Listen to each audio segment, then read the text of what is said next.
این هفته برگشتیم با معرفی 2 فیلم از ژانر وحشت.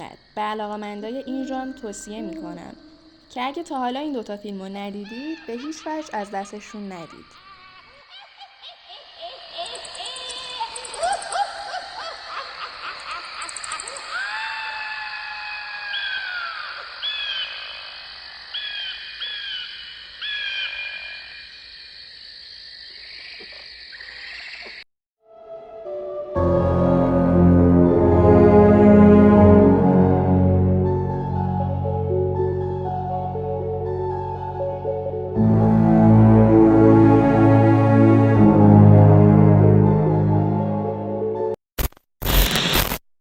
فیلم اول که میخوام بهتون معرفیش کنم فیلم جنگیره، به کارگردانی ویلیام فریدکین و ساخته شده بر اساس رمانی با همین نام و با کسب امتیاز 8 در IMDb.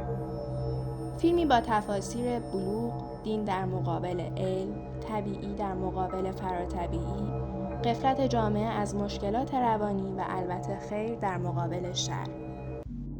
کریس مکنیل بازیگر مشهوریه که به همراه دختر خردسالش در حوالی واشنگتن زندگی میکنه. کریس از آشفتگی که اخیراً توی خونه به خاطر مشکلات دخترش یعنی ریگن به وجود اومده ناراحته.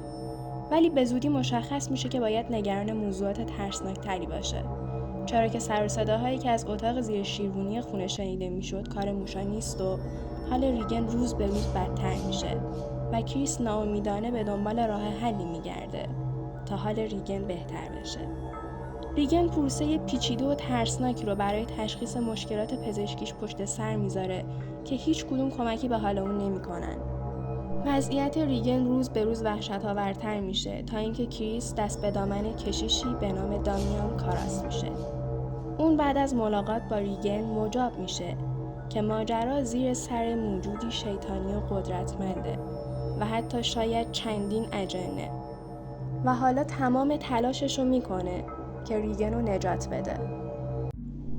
فیلم دوم احضار 1 هستش، به کارگردانی جیمز وان و با کسب امتیاز 7.5 در IMDb که بعد از فیلم جنگیر توی لیست ترسناکترین فیلم‌های تاریخ سینما مقام دومو داره. فیلم احضار 1 درباره مسائل ماورالطبیعیه و در مورد یک خانواده مشکلدار و 2 نجات دهنده اوناست که احتمالاً ترسناکترین نکته فیلم اینه که بر اساس داستانی واقعی ساخته شده. این فیلم راجع به خانواده پرون هاست، ولی با خانواده پرون شروع نمیشه، بلکه با تحقیق اد و لورین درباره عروسکی به نام آنابل شروع میشه که احتمالاً همه علاقه‌مندای ژانر وحشت کم و بیش از ماجرای اون خبردار هستن. خانواده پرون یعنی راجر و کارولین 5 دختر به نام آندریا، نانسی، کریستین، سیندی و آوریل دارن. اتفاقات مهم فیلم از زمان نقل مکان خانواده به خونه قدیمی شروع میشه و اونا خیلی زود متوجه اتفاقات عجیب و غریبی میشن. از جمله اون اتفاقات مردن سیدی سگ خانواده است که حتی از وارد شدن به خونه خیلی خودداری میکرد و بعدش همه ساعتهای خونه روی ساعت 3:07 متوقف میشن و یا اینکه کج آویخته شدن تابلوهای نقاشی و افتادن اونا از دیوار و اتفاقاتی از این قبیل که خانواده پرون هیچ توضیحی برای هیچ کدوم از این اتفاقای غیرعادی پیدا نمی‌کنن. تو همین حال کارولین متوجه میشه دخترش آوریل یه دوست نامرئی به نام روری داره، در حالی که هر لحظه ترس و وحشت بیشتر از قبل بر خانواده پرون‌ها غالب میشه. کارولین تصمیم میگیره از اد و لورین کمک بخواد.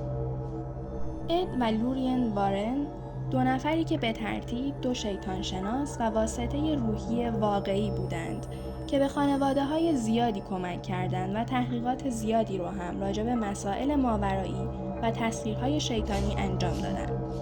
اولین درخواست خانواده پرون‌ها رو رد می‌کنن، چرا که فکر می‌کنن حقه‌ای بیش نیست، ولی خانواده پرون‌ها در خطره و احتیاج به کمک داره. پس اگه نمی‌ترسید و در عین حال دلتون می‌خواد ترسو با تمام وجود زیر پوستتون احساس کنید، پیشنهاد میکنم این فیلم رو از دست ندید.